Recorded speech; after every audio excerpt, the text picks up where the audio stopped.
बिस्मिल्लाहिर्रहमानिर्रहीम। अस्सलामु अलैकुम वरहमतुल्लाहि वबरकातुहू। बीबी फातिमा की शादी का वाक़या।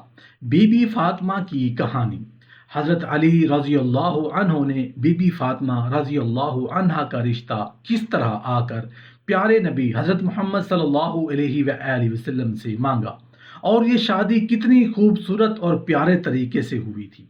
मोहतरम नाजरीन, इससे पहले कि हम आज की इस वीडियो का बाकायदा आगाज़ करें, पहले हम आपको बीबी फातिमा रज़ी अल्लाह अन्हा की शान और मर्तबा बताए देते हैं। शहज़ादी रसूल सल्लल्लाहु अलैहि वसल्लम सैयदा फातिमतुज़ ज़हरा रज़ी अल्लाह अन्हा की रूह कब्ज़ करने के लिए जब अल्लाह तबारक व तआला ने मलकुल मौत को हुक्म फरमाया तो मलकुल मौत गर्दन झुकाकर खामोश हो गया और उस पर हरगिज़ राज़ी ना हुआ कि वो सैयदा सलामुल्लाह अलैहा की रूह कब्ज़ करे। ये एहतराम उस पर्दादार का जिसके सर के बालों को न सूरज ने कभी देखा, न कभी चांद ने देखा, न कभी सितारों ने देखा और न कभी मलाइका की निगाह पड़ी है। रिवायत है कि जब सैयदा फातिमतुज़ ज़हरा रज़ी अल्लाह अन्हा की रूह कब्ज़ करने के लिए अल्लाह ताला ने इज़राइल अलैहिस्सलाम को हुक्म दिया तो वो उस काम पर जाने के लिए राज़ी ना हुए, तो फिर खुद अल्लाह तबारक व तआला ने अपने दस्ते कुदरत से अपने महबूब की लाडली बेटी की रूह को कब्ज़ फरमाया। मोहतरम नाजरीन, हज़रत बीबी फातिमा रज़ी अल्लाह अन्हा जैसे ही बड़ी हुई तो आस पास सहाबियों के रिश्ते ने बीबी फातिमा रज़ी अल्लाह अन्हा के लिए आने लग गए।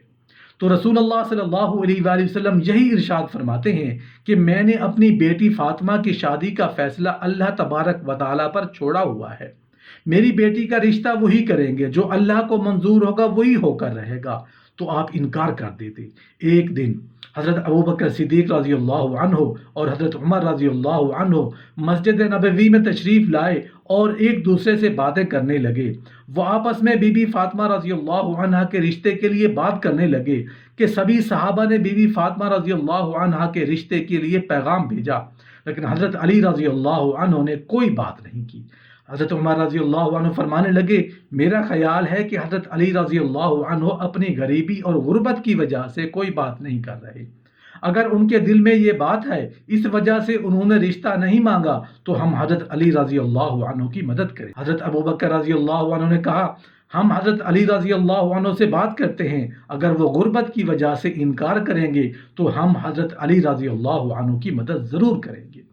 इस तरह वो बात करके मस्जिद नबवी से उठे और हज़रत अली रज़ी अल्लाह अन्हु की तलाश में निकल पड़े। वो सहाबी हज़रत अली रज़ी अल्लाह अन्हु के पास आए और फरमाने लगे, ए अली, प्यारे नबी रसूलुल्लाह सल्लल्लाहु अलैहि वसल्लम सरकार दो आलम की बेटी के लिए कुरैश के जवानों के रिश्ते आए हैं, लेकिन प्यारे नबी सल्लल्लाहु अलैहि वसल्लम ने ये कहकर इनकार कर दिया कि मैंने ये फैसला अल्लाह के ऊपर छोड़ा और आपने अभी तक कोई पैगाम नहीं भेजा। आप में सब अच्छी आदतें हैं और आप तो प्यारे नबी सरकार दो आलम के रिश्तेदार यानी चचाजाद भी। हज़रत उमर रज़ी अल्लाह अन्हु और हज़रत अबू बकर रज़ी अल्लाह अन्हु फरमाने लगे, हमें लगता है कि प्यारे नबी रसूलुल्लाह सरकार दो आलम ने बीबी फातिमा रज़ी अल्लाह अन्हा के रिश्ते का मामला आपकी वजह से रोक रखा है। ये सुनकर हज़रत अली रज़ी अल्लाह अन्हु की आंखें नम हो गईं और कहने लगे कि मुझे आप सल्लल्लाहु अलैहि वसल्लम की बेटी पसंद है, मैं उनसे शादी भी करना चाहता हूँ, लेकिन मैं अपनी गुर्बत की वजह से मोहम्मद सल्लल्लाहु अलैहि वसल्लम से कोई बात नहीं। हज़रत अबू बकर रज़ी अल्लाह अन्हु और हज़रत उमर रज़ी अल्लाह अन्हु कहने लगे, ऐ अली, ऐसा ना कहो, हमारे नबी सरकार दो आलम सल्लल्लाहु अलैहि वसल्लम की नज़र में दौलत एक उड़ते गुब्बारे की तरह है। हज़रत अली रज़ी अल्लाह अन्हु खामोश हो गए, घर चले गए। घर में कुछ देर बैठे के आराम किया, उसके बाद अपना ऊंट खोला और उस पर सवार हो गए। प्यारे नबी सरकार दो आलम सल्लल्लाहु अलैहि वसल्लम के दरवाजे पास आकर दस्तक दी, दरवाज़ा खटखटाया। अंदर से हज़रत कलसूम रज़ी अल्लाह अन्हा की आवाज़ आई, कहने लगी, दरवाजे पर कौन है? कमरे से प्यारे नबी सरकार दो आलम ने आवाज़ दी कि ऐ कलसूम, ये वो है जिसको अल्लाह बहुत मोहब्बत करते हैं और ये भी अल्लाह ताला से मोहब्बत करते हैं, ये मेरे भाई हैं, उठो और दरवाज़ा खोलो। हज़रत उम्मे कलसूम रज़ी अल्लाह अन्हा फरमाती हैं, ये बात सुनकर मैं इतनी तेज़ी से उठी कि मैं अपनी चादर में उलझने लगी। उन्होंने दरवाज़ा खोला तो देखा कि हज़रत अली रज़ी अल्लाह अन्हु खड़े हुए थे। حضرت علی رضی اللہ عنہ نے آ کر پیارے نبی کو سلام پیش کیا اور پیارے نبی نے بھی سلام کا جواب دیا۔ سلام کر کے حضرت علی رضی اللہ عنہ پیارے نبی کے سامنے بیٹھ گئے اور زمین کوریدنے لگے۔ یہ دیکھ کر پیارے نبی سرکار دو عالم فرمانے لگے، اے علی، کوئی بات ہے جو تجھے پریشان کر رہی ہے؟ تو مجھے بتاؤ، میں تیری ہر حاجت کو پورا کروں گا۔ حضرت علی رضی اللہ عنہ فرمانے لگے، یا رسول اللہ، میری جان آپ پر قربان، آپ نے مجھے میرے چچا اور چچی سے گود میں لیا، میں اس وقت نہ سمجھ بچہ تھا، آپ نے میری رہنمائی فرمائی، آپ نے مجھے ماں باپ سے بڑھ کر محبت دی، اللہ تبارک و تعالی نے مجھے آپ کے ذریعے ہدایت فرمائی، میں اپنا گھر بنانا چاہتا ہوں، میں چاہتا ہوں میرا گھر ہو، میری بیوی ہو، یا رسول اللہ، کیا آپ اپنے لختے جگر حضرت بی بی فاطمہ کو میرے نکاح میں لانا پسند کریں گے؟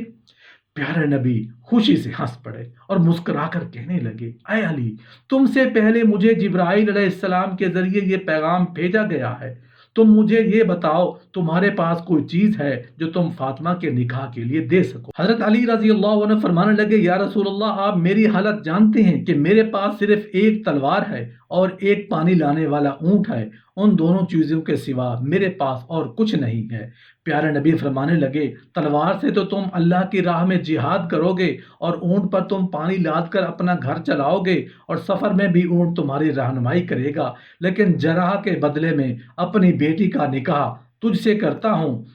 یہ پیارے نبی صلی اللہ علیہ وآلہ وسلم فرمانے لگے، علی، تیرا اور فاطمہ کا نکاح تو اللہ تبارک و تعالی نے آسمانوں پہ ہی کر دیا ہے، تیرے آنے سے پہلے جبرائیل مجھے یہ پیغام دے گیا ہے، میں نے تو صرف اعلان کرنا ہے، تو مسجد میں پہنچو، میں بھی تمہارے پیچھے آ رہا ہوں اور تمہارے اور فاطمہ کے نکاح کا اعلان کروں گا۔ حضرت علی اتنی خوشی سے باہر نکلے کہ خوشی سے وہ جھومتے ہوئے جا رہے تھے، اور راستے میں حضرت ابوبکر اور حضرت عمر نظر آئے، ان کے ساتھ ٹکر ہوئی، وہ پوچھنے لگے، اے علی، اتنے خوش ہو کر تم کہاں جا رہے ہو؟ تو حضرت علی نے خوش ہو کر جواب دیا، رسول اللہ نے اپنی پیاری بیٹی کا نکاح مجھ سے کر دیا ہے اور اللہ تبارک و تعالی نے اس سے پہلے میرا اور فاطمہ کا نکاح آسمانوں میں ہی کر دیا ہے۔ ابھی میں مسجد جا رہا ہوں اور میرے پیچھے پیارے نبی رسول اللہ بھی تشریف لائیں گے۔ وہ دونوں یہ سن کر بہت خوش ہو گئے اور حضرت علی کو گلے لگ کر مبارکباد دی۔ وہ تینوں صحابی مسجد نبوی میں تشریف لائے اور ان کے پیچھے ہمارے نبی محمد صلی اللہ علیہ وآلہ وسلم بھی تشریف لے آئے۔ پیارے نبی تشریف لائے اور تمام لوگوں سے کہنے لگے، میری بیٹی فاطمہ اور حضرت علی کا نکاح اللہ تبارک و تعالی نے کر دیا ہے اور مجھے بھی حکم دیا ہے کہ میں بھی نیچے نکاح پڑھ دوں اور سب لوگوں میں اعلان کر دوں کہ میں نے اپنی بیٹی کو حضرت علی کے نکاح میں دیا ہے۔ اس طرح سے پیارے نبی رسول اللہ سرکار دو عالم نے حضرت علی اور بی بی فاطمہ کا نکاح وہاں پڑھ دیا۔ اس کے بعد پیارے نبی نے فرمایا، اے علی، تو کھڑے ہو کر فاطمہ کا خطبہ کا نکاح پڑھو۔ حضرت علی کھڑے ہو کر یہ خطبہ پڑھا کہ سب تعریف اللہ کے لیے ہے، ان کی نعمت کا شکر ادا کرتے ہیں، میں گواہی دیتا ہوں کہ اللہ کے سوا کوئی عبادت کے لائق نہیں اور محمد مصطفیٰ صلی اللہ علیہ وآلہ وسلم اللہ تعالیٰ کے بندے اور رسول ہیں۔